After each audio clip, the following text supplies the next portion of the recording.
Si piensas que las brujas solo habitan cuentos de fogón o cuadros viejos, espera a escuchar estas dos historias. Dos familias que cambiaron su vida por algo que comenzó como una advertencia y terminó dejando una huella que nunca se borró. Si crees que el peligro siempre está en la carretera, en la ciudad o en la televisión, quizá estés subestimando lo que va a tocar la puerta cuando las noches se vuelven largas y el monte guarda silencio. En el sur, donde el mapa se curva y el viento huele a humedad de cenote, las palabras de los mayores siguen pesando más que un título universitario. No porque la ciencia no exista, sino porque allí, cuando la noche se arrastra entre raíces y tabiques, las viejas historias funcionan como una cartografía de supervivencia. Indicaciones, nombres a evitar, gestos que una vez aprendidos salvan la vida de un niño. No son cuentos para asustar niños por diversión.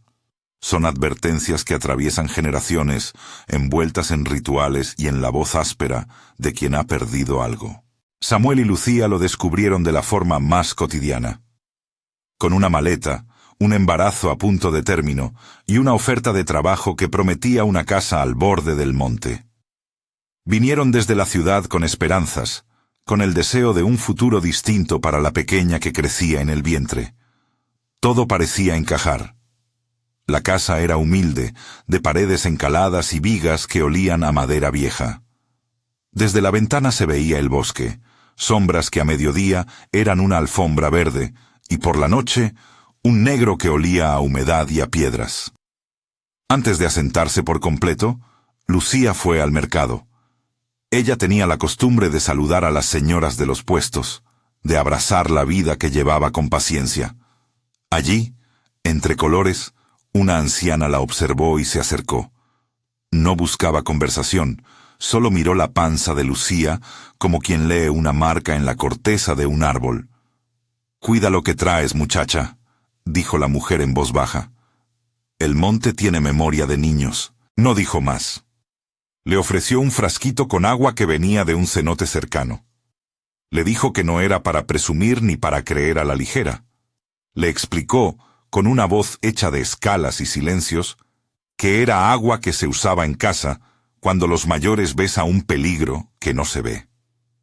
Le explicó, sin grandilocuencias, que en su pueblo había cosas que se alimentaban de lo más puro, del sueño de los recién nacidos, de la luz que todavía no ha aprendido a cerrarse. Lucía, que había escuchado historias en su infancia, recibió el agua con un gesto que mezclaba respeto y la necesidad de creer. Samuel, en cambio, sonrió por costumbre. Era un hombre práctico, curtido por la ciudad y por trabajos que exigían esfuerzo más que fe. Escuchó las palabras de la anciana en la cocina, mientras Lucía guardaba el frasquito en un rincón alto de la alacena. «Agradece, pero no te preocupes», murmuró Samuel, como quien despacha el miedo con una herramienta más. «Con trabajo y algo de suerte, esto será solo una casa donde criar a nuestra niña». En el campo, las cosas empiezan así, con certezas frágiles que se enfrentan a la tradición. Y la tradición, cuando se le desafía con la indiferencia del que no depende de ella, suele responder con pequeños avisos. Las primeras noches en la casa fueron silenciosas, y esa misma calma fue la que fue minando la paciencia de Samuel y el sueño de Lucía. Los insectos chirriaban extraños en la oscuridad. Un zumbido bajo, como un aparato mal calibrado, parecía vibrar entre las paredes. Lucía lo notaba cuando se sentaba a tejer con las manos que le temblaban porque la llegada de su hija era inminente. Samuel lo oía más tarde, cuando volvía del trabajo, y atribuía el sonido a un ventilador lejano o a algún transformador de la luz. La primera vez que vieron la luz fue desde la distancia, una esfera naranja que flotaba en el camino del monte, una luz que no era linterna ni faro. Se alejaba y volvía, como si jugara con la visión. No hacía ruido, pero el aire alrededor parecía calentarse. Los perros del pueblo aullaron una vez y callaron. Los mayores lo llamaron, sin dramatismo forzado, la bola de fuego. La bola se acercó a la casa algunas noches, se detuvo en la rama de un árbol, se asomó por la ventana y, sin tocar, dejó una tensión en el pecho que hacía difícil respirar. Lucía, ya en las últimas semanas de embarazo, dormía con la mano sobre la barriga como quien intenta abrazar la calma. Samuel empezaba a mirar la puerta más que de costumbre. Había una especie de vigilancia que no llevaba armas ni linternas distinguibles. Era una mirada constante, una manera de no sorprenderse cuando algo se moviera. Colocaron tijeras sobre el marco de la cuna, una costumbre que les explicaron con timidez los vecinos. No porque las tijeras tengan poder por sí mismas, decían, sino porque en la casa las costumbres guardan la atención colectiva. La anciana del mercado les había hablado del agua del cenote, límpiala en la cuna. Y la frase entró en la casa como entrada suave. Los días pasaron con esa fatiga que no se nombra al principio. Los ojos no se cierran, las manos tiemblan, la comida se vuelve un trámite. La bola de fuego se convirtió en una presencia que probaba las resistencias humanas. Venía con zumbidos leves, con un calor que rozaba las sábanas y, a veces, con un olor distante a azufre cuando la casa respiraba con el fuego cerca. Nadie la atacaba con violencia, nadie gritaba. Se limitaba a inspeccionar, a tantear, a medir los bordes de la casa como quien estudia una presa. Una noche, después de muchas de esas visitas, el trabajo que había prometido mejorarles la vida se extendió y Samuel tuvo que ausentarse más horas. Lucía quedó sola en la casa, con los ruidos habituales y la bola de fuego apareciendo casi a la hora en que el reloj marcaba la fatiga. Se sentó al borde de la cama y tomó el frasco que la anciana le había dado. Abrió la boca del frasco y dejó caer unas gotas en la palma de la mano. Las frotó en el borde de la cuna, como quien ata una promesa. Pero la espera es un animal que desgasta. El parto llegó en la madrugada, no en la noche que pensaban. Las contracciones exigieron prisa.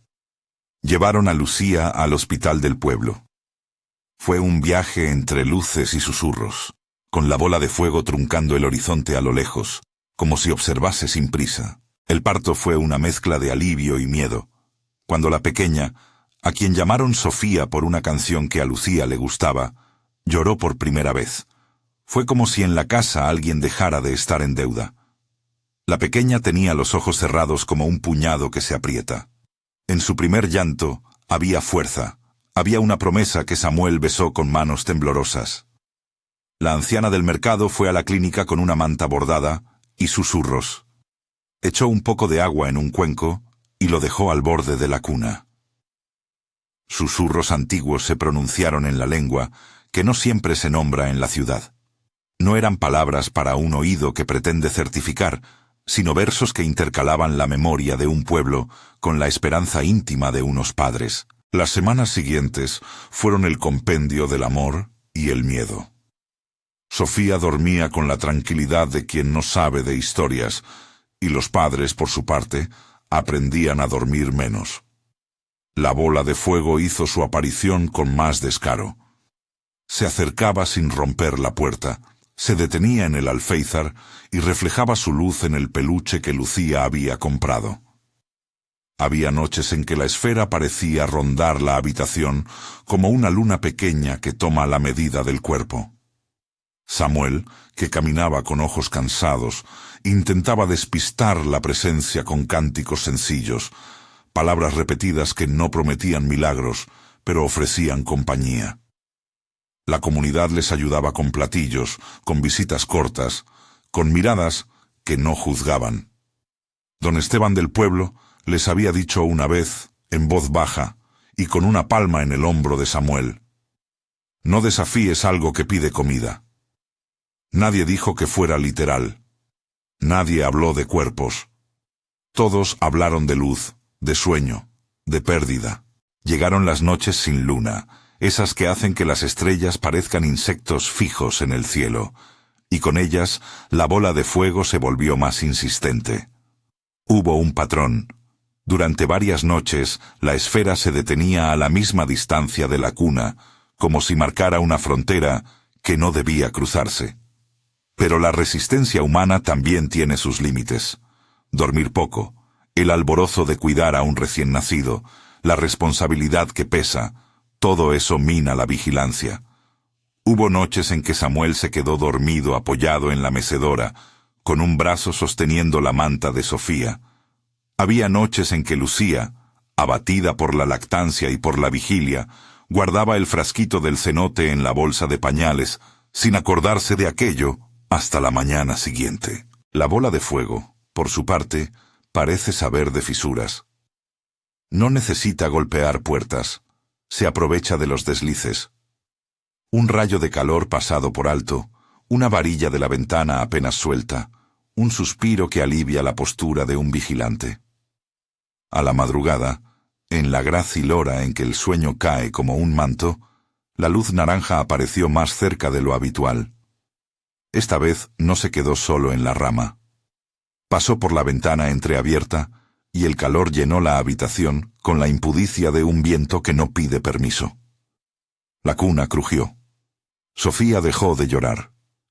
No hubo gritos que explicaran la gravedad del instante. Hubo un silencio componedor que parecía devorar la respiración. Samuel despertó con la sensación de que algo había pasado. Lucía no estaba en la cama. La cuna estaba vacía. La palabra vacía no describe solo la falta de un cuerpo. Es una forma de espacio que contiene una ausencia imposible de llenar. La manta se arrugó como si alguien se hubiera llevado un bulto. La ventana estaba abierta. La persiana golpeaba con un latido leve. Afuera, el monte parecía mirarlos con indiferencia. Samuel pegó un salto. No era el primer hombre que corría con los ojos inyectados de pánico, pero cada segundo redobla la velocidad cuando lo que buscas es un ser pequeño que no entiende por qué el mundo le ha cambiado la mañana. ¡Sofía!, gritó Lucía, la voz quebrada, un eco que iba y venía entre las paredes. ¡Sophie! El diminutivo quedó como una orden que nadie obedecía. El pueblo se volcó en minutos, con la rapidez humilde de quienes han aprendido que la comunidad es la única defensa frente a lo extraño. Don Esteban llegó con una linterna y una escoba, como si la herramienta más útil fuera la voluntad de remover algo que no debía estar. La anciana del mercado apareció con el frasquito vacío en la mano, como si hubiera querido beber de él y encontrara solo aire. No se escucharon juicios. Se escuchó la marea de pasos que se multiplicaban camino al monte, porque la primera convicción fue, no es que la casa hubiera sido tomada, sino que alguien, algo, había cruzado la frontera. Buscaron. Fueron por los senderos que conocían bien, por la orilla del cenote que guardaba el susurro de viejos mitos. Se internaron con linternas y con manos que se rozaban en la oscuridad. La bola de fuego, desde lejos, se movía como si midiera sus respuestas. No había rastros de una lucha. No había huellas definidas. Había plumas pequeñas, negras, pegadas al alféizar. El olor a azufre apareció otra vez, flotando como una señal que se niega a explicarse. Los hombres rastrillaron la maleza.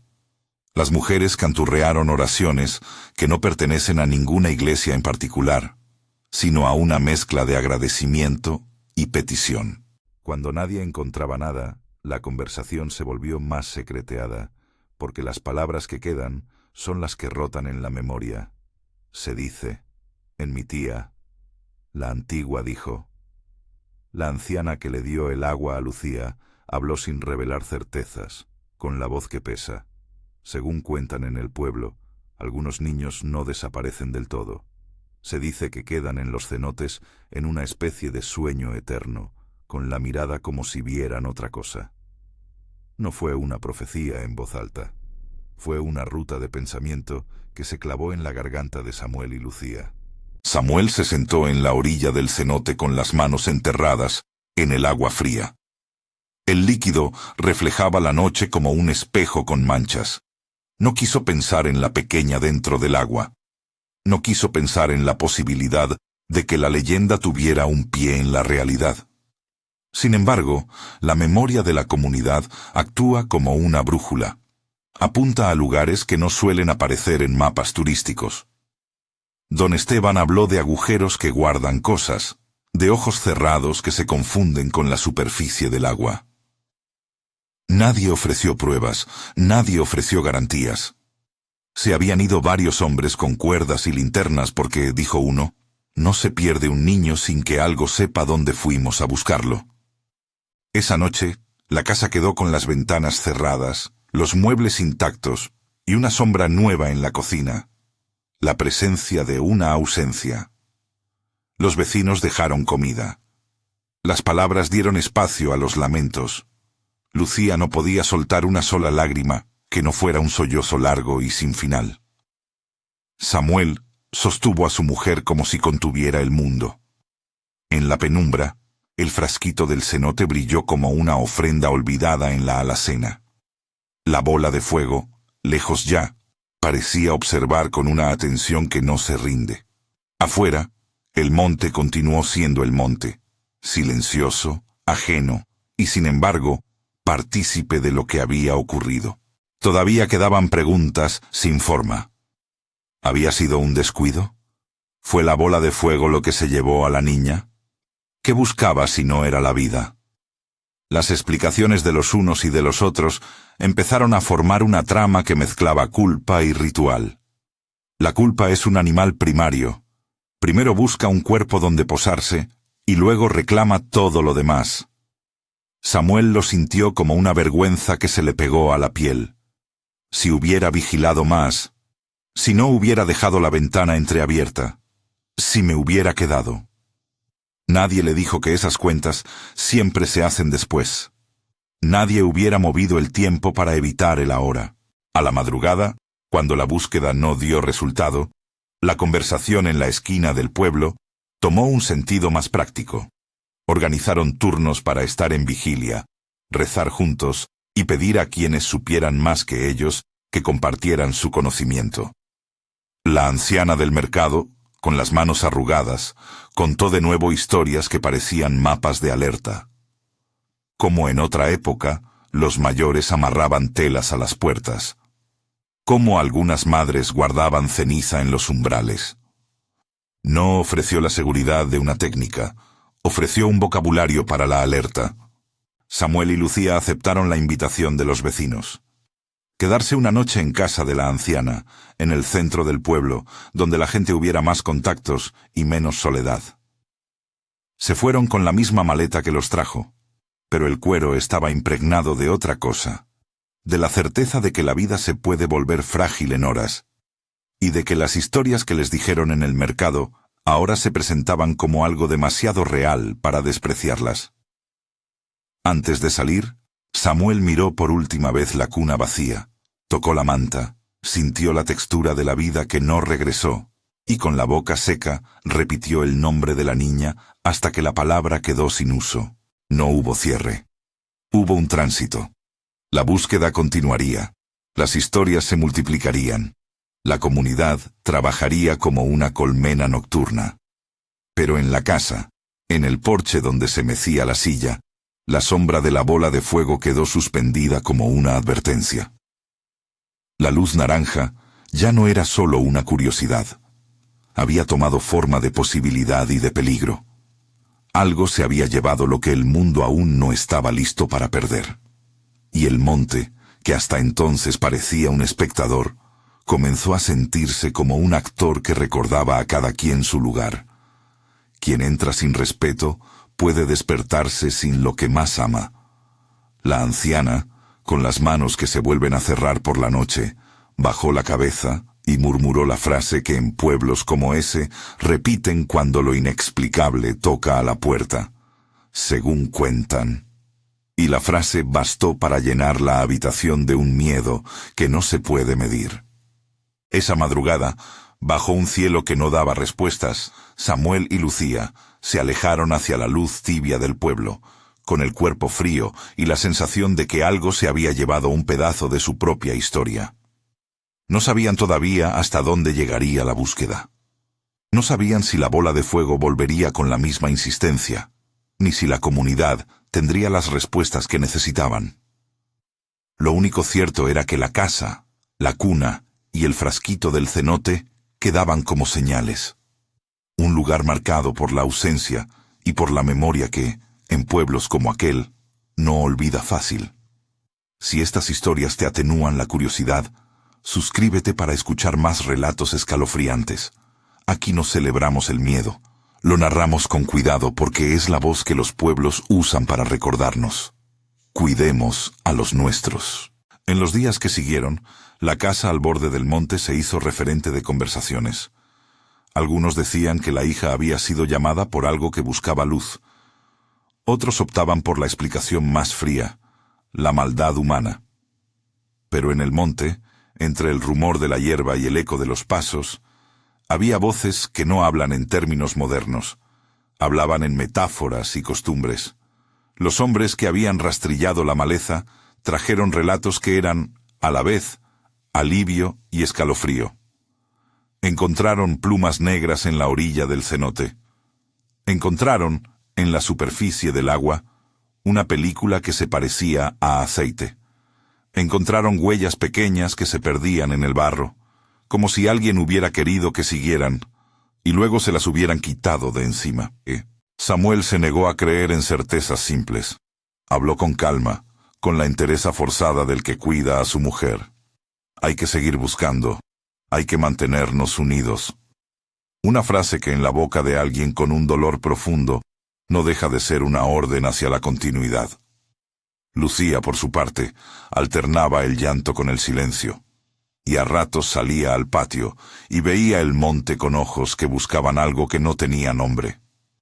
A veces, en medio de la madrugada, creyó sentir la presencia de la bola de fuego, como una respiración cálida en el costado de la casa. Otras, solo escuchó el viento. Entre ambos estados, la vida continuaba. La gente del pueblo llevó ropa, comida y a veces un silencio que no pidió respuestas. No todo el mundo quería hablar de ánimos. Algunos ofrecían historias con más detalle.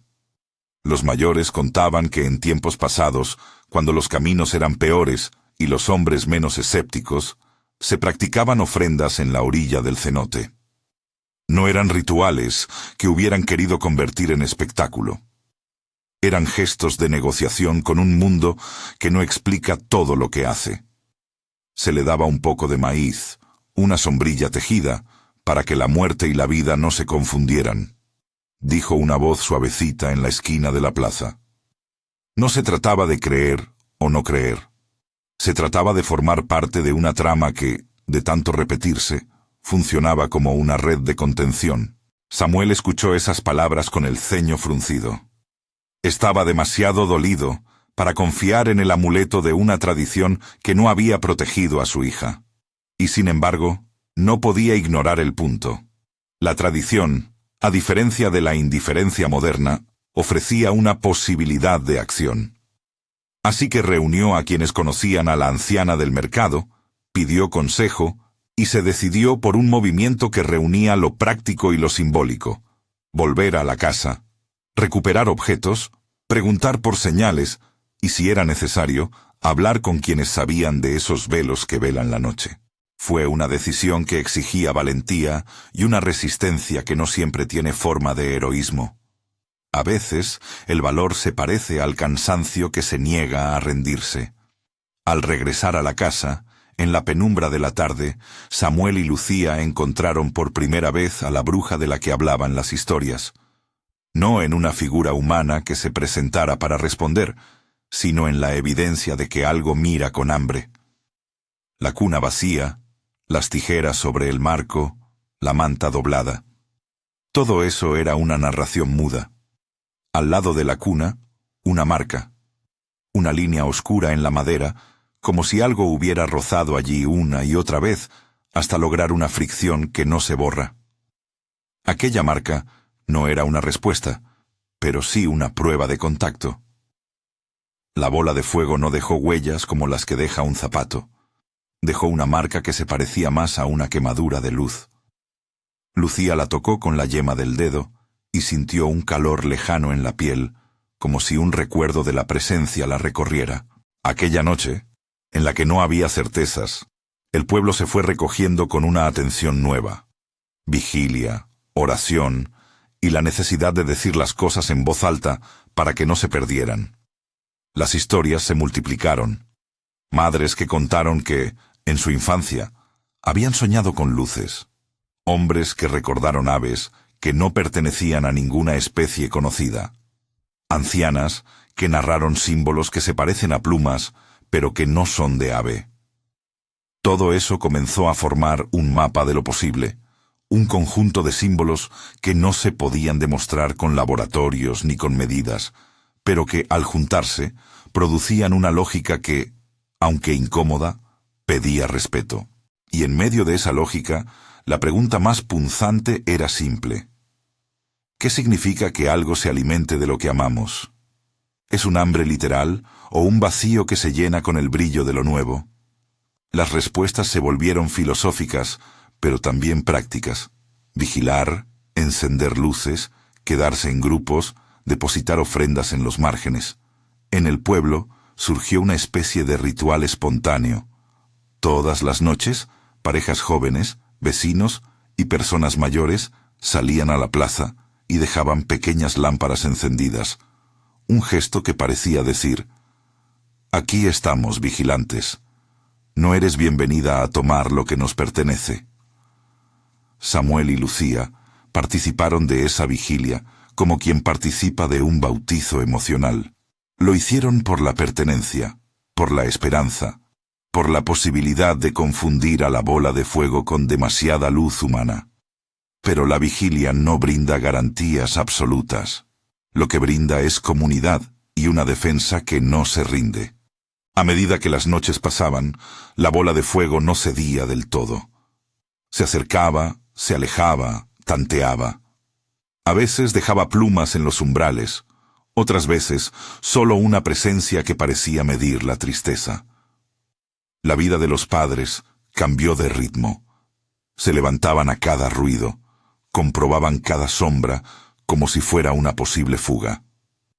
Algunos días, en que la esperanza parecía perfecta, salían a caminar al mercado y fingían normalidad, aunque el pulso en la garganta no dejaba de recordarles que algo se había llevado un fragmento de su mundo. Cuando la comunidad decidió que era prudente señalar el lugar como advertencia para quien llegara después, la casa quedó con un cartel de madera hecho por manos amigas. No era una valla. Era una marca que decía: «Aquí hubo una pérdida». En muchos pueblos, las marcas tienen ese valor: señalar para que otros aprendan. En ese gesto humilde, lo cotidiano y lo sobrenatural se entrelazaban sin pretensión de hacer espectáculo. No había reporteros, no había cámaras buscando el morbo. Solo había un pueblo que intentaba no repetir errores. Sin embargo, el dolor no se vacía con carteles. La vida exige preguntas, y a menudo las respuestas son trampas que se bifurcan en otras preguntas. Samuel miraba la cuna vacía, como quien contempla una herida que no sana. Lucía soñaba con luces que se acercaban y retiraban los dedos de su hija como si tuvieran miedo a lastimar. Y la bola de fuego, desde el cerro, parecía esperar que el tiempo hiciera su parte, que la memoria se esculpiera en silencio y que la familia decidiera si quedarse o partir. En ese punto, en la penumbra entre la búsqueda y la resignación, se abría una puerta hacia lo que nadie quería admitir. Tal vez la única forma de entender era escuchar lo que los mayores no callaban del todo. Tal vez la bola de fuego tenía la lógica de las cosas antiguas y no la de los temores modernos. Tal vez, sobre todo, la vida les exigía aprender a mirar la frontera entre la curiosidad y el respeto. La noche se espesó con esa pregunta, y el monte, ya acostumbrado a guardar secretos, repitió su respiración. Afuera, una corriente de aire movió la manta de la cuna como un recuerdo. Dentro, en el alma de la casa, algo se quedó sin respuesta. La búsqueda continuaría al amanecer, con más gente y con el rumor de que en ese tipo de historias nada concluye de forma sencilla. Había que preparar el terreno para lo que viniera: llamadas, caminatas a la orilla del cenote, preguntar a extraños que quizás supieran más. Pero antes de todas esas medidas, quedaba una noche de vela, de mirar fijo al fuego de la cocina y preguntarse en silencio si la modernidad tiene siempre la razón. Y mientras Lucía y Samuel se abrazaban en la sala fría de la casa, con la manta de Sofía doblada sobre las rodillas, en la distancia la bola de fuego ascendió por el monte y se perdió en la negrura, como quien no quiere perturbar demasiado el dolor ajeno, o como quien prepara el regreso. El sonido del pueblo fue apagándose. Solo el zumbido, ese ruido que los acompañó desde el principio, quedó como un hilo tendido entre el ayer y el mañana. La bola de fuego se alejó del monte como si quisiera borrar sus pasos, pero dejó tras de sí algo que no se ve: la manera en que una vida rota cambia la geografía íntima de una familia. Samuel y Lucía no regresaron a la casa para vivir. Regresaron a recoger recuerdos que dolían, a mirar rincones donde ya no había nadie que hiciera ruido. Pasaron semanas en la casa de la anciana, aprendiendo a nombrar el vacío sin que el nombre se consumiera en reproches. La comunidad los sostuvo con silencios justos, con miradas que no pedían explicación y con manos que, a su modo, buscaron cerrar la herida. Con el tiempo, la casa al borde del monte quedó vacía. Los que la conocían sabían que no era una casa cualquiera. Era una casa marcada por un suceso que había cruzado generaciones.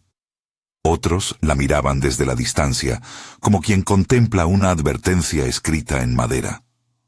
Algunos jóvenes, con la imprudencia propia de quien solo sabe de relatos en YouTube o redes, miraban con curiosidad. Los mayores sacudían la cabeza y repetían frases que parecen plegarias y mapas a la vez. No te acerques si no llevas respeto. Son historias que enseñan a cuidar. Para Samuel y Lucía, la huida significó más que cambiar de techo. Significó reconfigurar el día a día. Se mudaron a la ciudad otra vez, pero la ciudad no acogió del todo la pena. En la vorágine del ruido urbano, la ausencia se volvió un objeto privado que no por pequeño dejó de apretar. Lucía dejó de tejer por las noches. Cuando lo hacía, sus dedos se enredaban en la lana como si tratara de recomponer algo que no existe. Samuel encontró trabajo donde pudo. Sus manos se ocuparon en tareas mecánicas, pero cada vez que cerraba los ojos, veía la ventana entreabierta y la luz naranja atravesando la cuna. La comunidad en el pueblo no olvidó a la niña. Cada año, en la fecha que los mayores recordaban con la memoria de quien repite rituales para no perder la historia, alguien dejaba una pequeña ofrenda en la orilla del cenote. Un poco de maíz, una flor, una vela que no buscaba milagros sino recordar. No era una ceremonia solemne, era un recordatorio práctico del pacto que pacta el pueblo con la noche. Vigilad a los hijos, escuchad a los mayores. No toméis a la ligera lo que las raíces ya conocen. Samuel y Lucía asistieron una vez a una de esas ofrendas.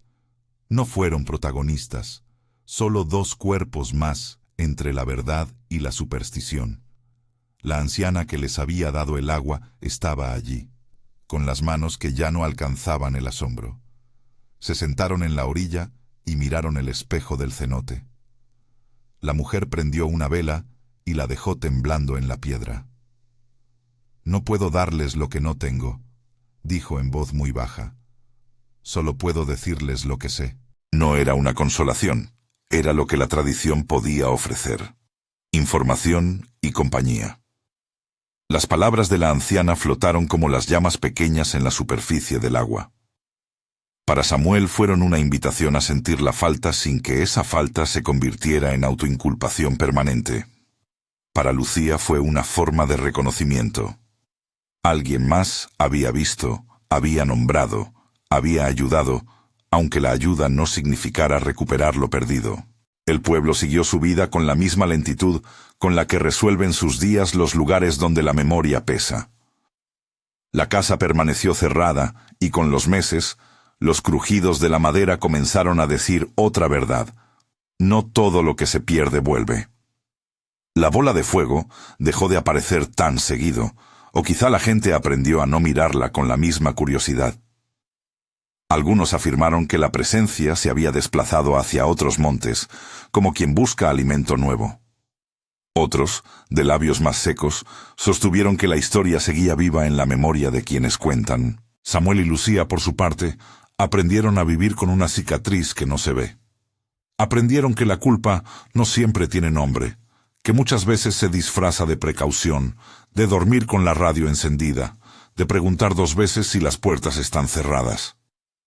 Aprendieron a cuidar sin que el cuidado se volviera obsesión que queme la vida. Y aunque la ciudad intenta enterrar las huellas del monte, ciertas noches, cuando la lluvia vuelve a oler a tierra mojada y a hojas, Lucía levanta la mirada y cree ver en el reflejo de los charcos una esfera naranja que se aleja. No sabe si la vio realmente, pero la sensación basta para recordar que en algunos lugares lo que se pierde no se olvida del todo. Pasaron meses, y la historia de Sofía se convirtió en leyenda de sobremesa y advertencia cotidiana. Para algunos servía como ejemplo de las cosas que no pueden explicarse y que, por eso mismo, merecen respeto. Para otros, la tragedia fue una llamada para no reír de lo que las abuelas dicen. En ambos casos, hubo una enseñanza. La velocidad de la vida moderna no borra las razones por las que ciertos pueblos encadenan sus costumbres a la noche.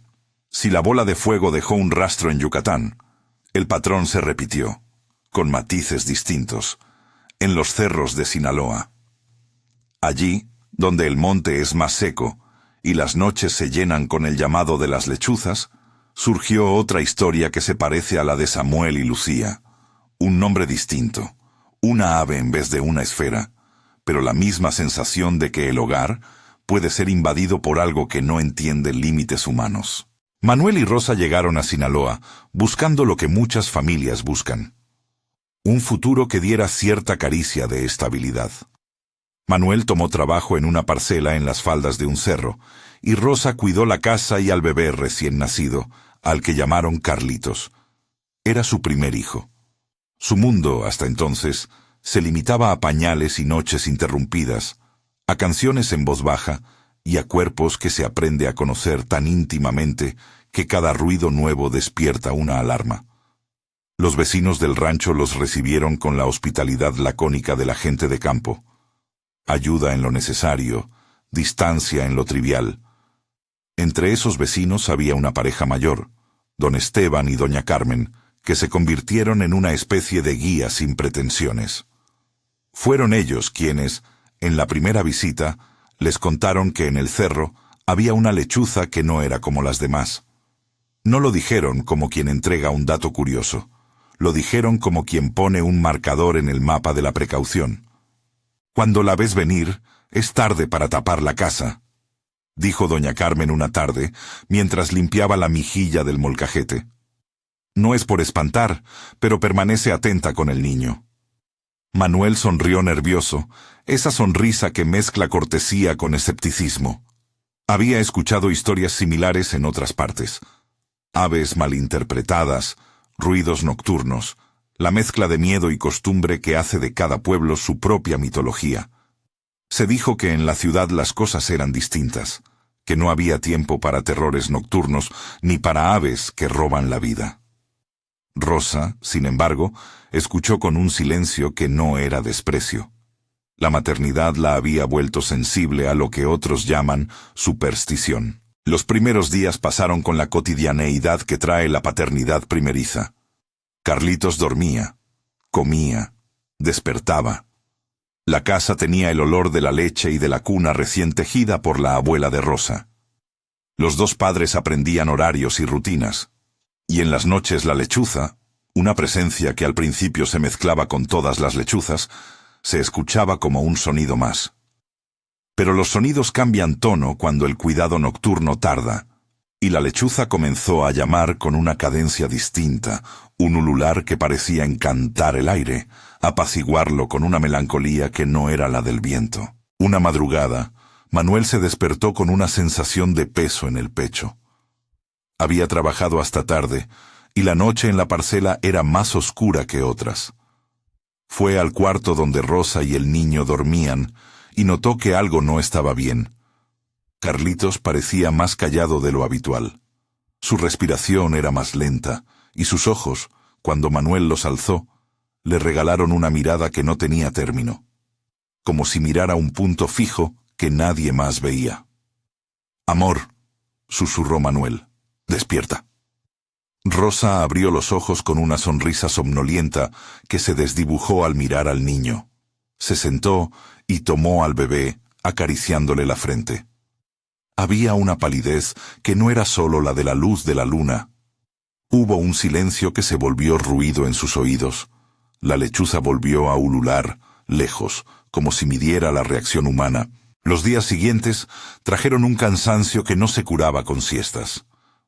Carlitos comía menos, lloraba menos, y a veces dormía con una calidad que parecía robada, como si el sueño fuera otro lugar donde algo visitaba su cuerpo. Manuel empezó a notar que las cosas de la casa se quedaban en el mismo sitio. La cuna sin arrugas, la manta apenas movida. No había signos de violencia, no había heridas, solo la evidencia de una energía que se iba reduciendo.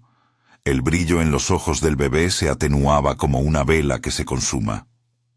La comunidad, al ver la situación, ofreció pequeños remedios: dejar alguna tijera sobre la cuna, colocar una manta de colores en la puerta, mantener la luz encendida en las noches. No porque sea ciencia, decía don Esteban, sino porque la costumbre nos hace mirar mejor. No eran instrucciones infalibles. Eran prácticas que el pueblo repetía porque, en el pasado, algo de eso había servido para que los niños durmieran sin sobresaltos. Manuel, al principio, hizo caso por cortesía. Pero el miedo es un animal que convierte la lógica en algo secundario. Cada vez que la lechuza chillaba, su estómago se contraía. Empezó a revisar las cerraduras con más frecuencia, a caminar alrededor de la casa bajo la luna para comprobar que no hubiera plumas pegadas en la ventana. Una vez encontró una pluma pequeña al costado del marco. No era de ave común. Tenía un brillo mate y una textura áspera. La dejó en un papel y la miró como quien encuentra una noticia que no entiende del todo. Con el paso de las semanas, los médicos del pueblo no encontraron una explicación clínica convincente. Los análisis básicos no mostraban enfermedad aguda. La vitalidad de Carlitos parecía, en términos médicos, baja, pero sin diagnóstico definitivo. La incertidumbre caló en la familia, como la humedad en una pared vieja. Rosa pasó noches enteras sosteniendo al niño, buscando en su aroma algo que confirmara la vida. Manuel pasaba las mañanas en la parcela con las manos en la tierra, sin saber si la tierra sería aliada o enemiga. La situación llevó a la pareja a buscar opiniones y a escuchar más a quienes vivían allí desde siempre. Don Esteban, con la paciencia de quien ha visto los ciclos, les habló de una marca que, en ciertos casos, se queda en el cuerpo de quien fue tocado por la lechuza. No era una marca física para todos. A veces se presentaba como una retirada de la mirada, una latencia en la risa, un cansancio que no se quita con alimento. Se queda como una sombra, dijo la mujer, un murmullo que te acompaña. Doña Carmen, con sus manos curtidas, les mostró una vieja fotografía de su nieto, donde la sonrisa parece menos viva que en las otras fotos. No siempre se ve la herida, añadió, pero la casa lo siente. Ante la falta de respuestas médicas contundentes, la familia optó por lo que pudieran llamar un plan de contención. No dejar a Carlitos solo en la noche, dormir por turnos, mantener la casa iluminada y evitar salir a la orilla del cerro cuando la lechuza aullara. Fueron medidas que ofrecieron algo de control, pero la sensación de que algo había tomado una parte de su hijo persistía. Los vecinos los visitaban menos, como si el miedo fuera un virus que se transmite con la mirada. La pareja percibió el cambio con una mezcla de enojo y vergüenza. Lo que antes les ofrecían como comunidad ahora estaba teñido de distancia. El primer año pasó con la familia en estado de vigilancia permanente. Carlitos crecía con menor energía que los otros niños del rancho. Era un niño callado, de risa breve y de sueño profundo. La vida en la parcela exigía trabajo, y Manuel, para sostener a su familia, tuvo que ausentarse más. Cada vez que volvía a casa después de una jornada larga, su corazón registraba la búsqueda de signos de vitalidad y encontraba muchas veces una calma que se le antojaba demasiado quieta. En la escuela, los otros niños notaron la diferencia. A veces se burlaban por infantilidad, otras por miedo. Hay comunidades donde la rareza se convierte en objeto de cosquilleo, y en Sinaloa no fue distinto. Carlitos, en el recreo, prefería quedarse fuera del círculo de juego. Muchos padres miraron con recelo a la pareja, como quien teme contagio de cosas que no entiende. Manuel y Rosa sintieron la soledad que llega cuando la comunidad que te acogió comienza a formular dudas. Comprendieron entonces que la marca, además de en el cuerpo del niño, se instalaba en la relación de la familia con su entorno. Con los años, la situación se volvió más compleja. Carlitos creció, pero cierta lentitud le acompañó como una sombra. No era un retraso explícito, era una manera de estar en el mundo menos luminosa que la de otros adolescentes. Dormía más, hablaba menos, y a menudo su mirada se detenía en puntos lejanos. Cuando reían, su risa parecía que llegaba tarde. Sus manos, que deberían mostrar la impaciencia juvenil, se movían con un gesto contenido. Manuel y Rosa aprendieron a interpretar los silencios del hijo como signos a cuidar, más que como rechazo. Buscaron ayuda en otros frentes: terapias, médicos, curanderos locales a los que se acercaron con respeto y con la reserva que exige la tradición. Don Esteban les advirtió que hay cosas que la medicina moderna puede no nombrar y otras que la tradición no puede garantizar. No fue un consuelo, fue un mapa de la incertidumbre.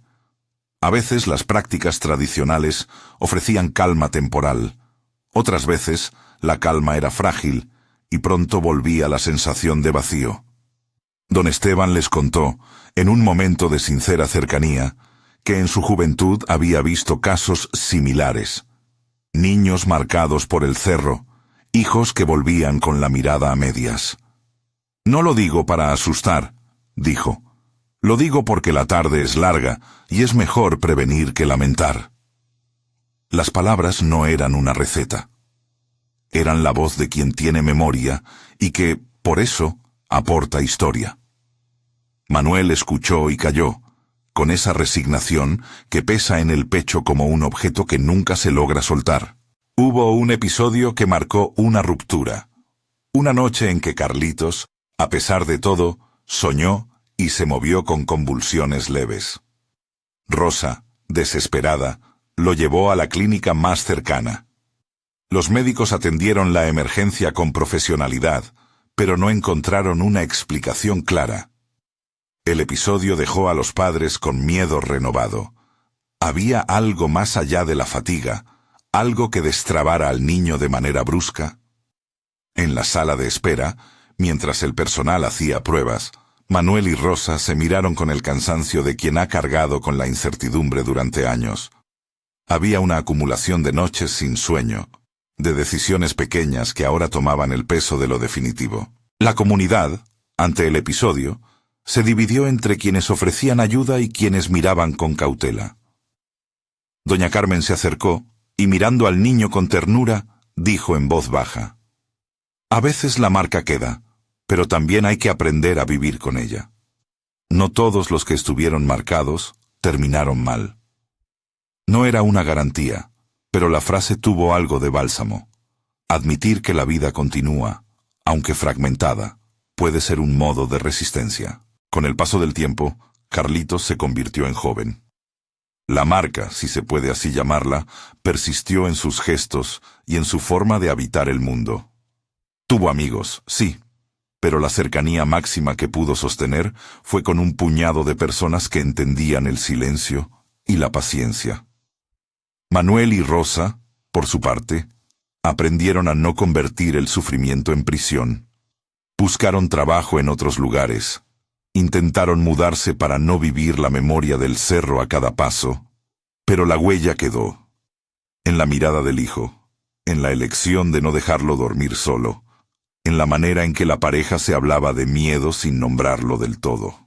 Con los años, algunos médicos terminaron por describir el cuadro con términos que intentaban encajar síntomas en lo conocido: letargo crónico, trastornos del sueño, reacciones psicosomáticas. Eran descripciones útiles para el lenguaje técnico, pero no alcanzaban a explicar el porqué de la sensación de apetito ajeno que la familia sentía. Los términos médicos no nombraban la lechuza ni las plumas en la ventana. No nombraban la noche, que se siente como si alguien midiera la casa con la mirada. En los pueblos, la narración popular, en cambio, seguía hablando de marcar, de hambre y de espíritu. A lo largo de los años, la pareja se resignó a vivir con la presencia de esa incertidumbre. No hubo gestos grandilocuentes de redención. Hubo constancia, visitas a médicos, intentos de normalidad y, sobre todo, la decisión de no abandonar a su hijo. Manuel trabajó más. Rosa cuidó con ternura y firmeza. Compartieron con Carlitos la vida que pudieron ofrecer: comida, escuela en la medida de sus posibilidades y una vigilancia que no era agobio sino contención. En los cumpleaños, la gente del rancho acudía con timidez. Algunos se acercaban con ganas de reparar el tiempo perdido. Otros simplemente dejaban la puerta abierta y se marchaban. La historia de Manuel y Rosa, como la de Samuel y Lucía, no tuvo un cierre espectacular. No hubo un exorcismo revelador, ni la aparición de una prueba que demostrara o refutara las antiguas advertencias. Hubo, en cambio, una vida cargada de decisiones pequeñas y de adaptaciones: mudarse de cerco, cambiar los horarios, mantener luces nocturnas, buscar apoyo profesional. Carlitos no fue curado en términos milagrosos. Vivió una vida marcada en su pulso, con huecos que nadie supo llenar del todo. En las noches claras, cuando la lechuza ululaba en los cerros y la brisa traía el olor seco de la tierra, Manuel a veces miraba al cielo y pensaba en la fragilidad de la defensa humana. Se preguntaba si la modernidad habría deseado callar ese ulular con ruidos o estructura, si la indiferencia ante los consejos de los mayores no era la chispa que activa cosas antiguas. No halló una respuesta definitiva, solo una convicción: que la hospitalidad del miedo no quiere imponer verdad, solo quiere que se escuche la advertencia.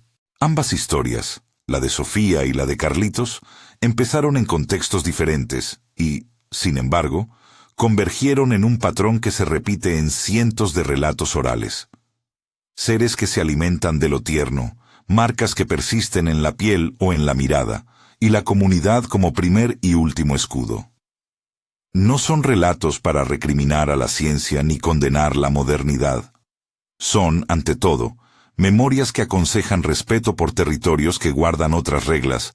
Son también relatos que hablan de culpa, y de cómo la culpa a veces sustituye la acción, de los límites que tiene la vigilancia y de la manera en que la pérdida transforma la cotidianeidad. Hay una lección que atraviesa los dos relatos: la importancia de escuchar. No en el sentido ingenuo de aceptar todo sin cuestionar, sino en el sentido de prestar atención a lo que los mayores y la tradición advierten. En lugares donde la distancia entre casa y monte es corta, las historias acumuladas no nacen de la fantasía, sino de la necesidad. Cuando la noche guarda secretos y el paisaje actúa como un personaje más, la escucha se convierte en un acto de supervivencia. Eso no implica renunciar a la racionalidad, implica integrar la memoria del pueblo como un apéndice de la precaución. También queda la culpa, esa sombra que acompaña a quienes no lograron evitar la pérdida. Samuel, que había sonreído con escepticismo al principio, Vivió luego el peso de la ausencia como una especie de manual de advertencia que enseñó a otros a no subestimar la noche. Manuel, por su parte, aprendió que a veces la decisión más racional, trabajar más para sostener a la familia, crea fisuras en la vigilancia que algo antiguo puede aprovechar. Ninguna de las dos familias encontró consuelo completo. Encontraron modos de vivir con la historia, de convertir la pérdida en memoria que previene a otros. En los pueblos, la presencia de objetos y rituales no es un capricho folclórico. Son códigos prácticos. El agua del cenote que Lucía recibió, las tijeras en el marco de la cuna en Yucatán, la manta de colores y la luz encendida en Sinaloa. Todos ellos son intentos de trazar fronteras simbólicas. No se presentan como soluciones universales. Se ofrecen como prácticas comunitarias cargadas de sentido. Reconocer su valor es también un acto de respeto hacia quienes los sostienen.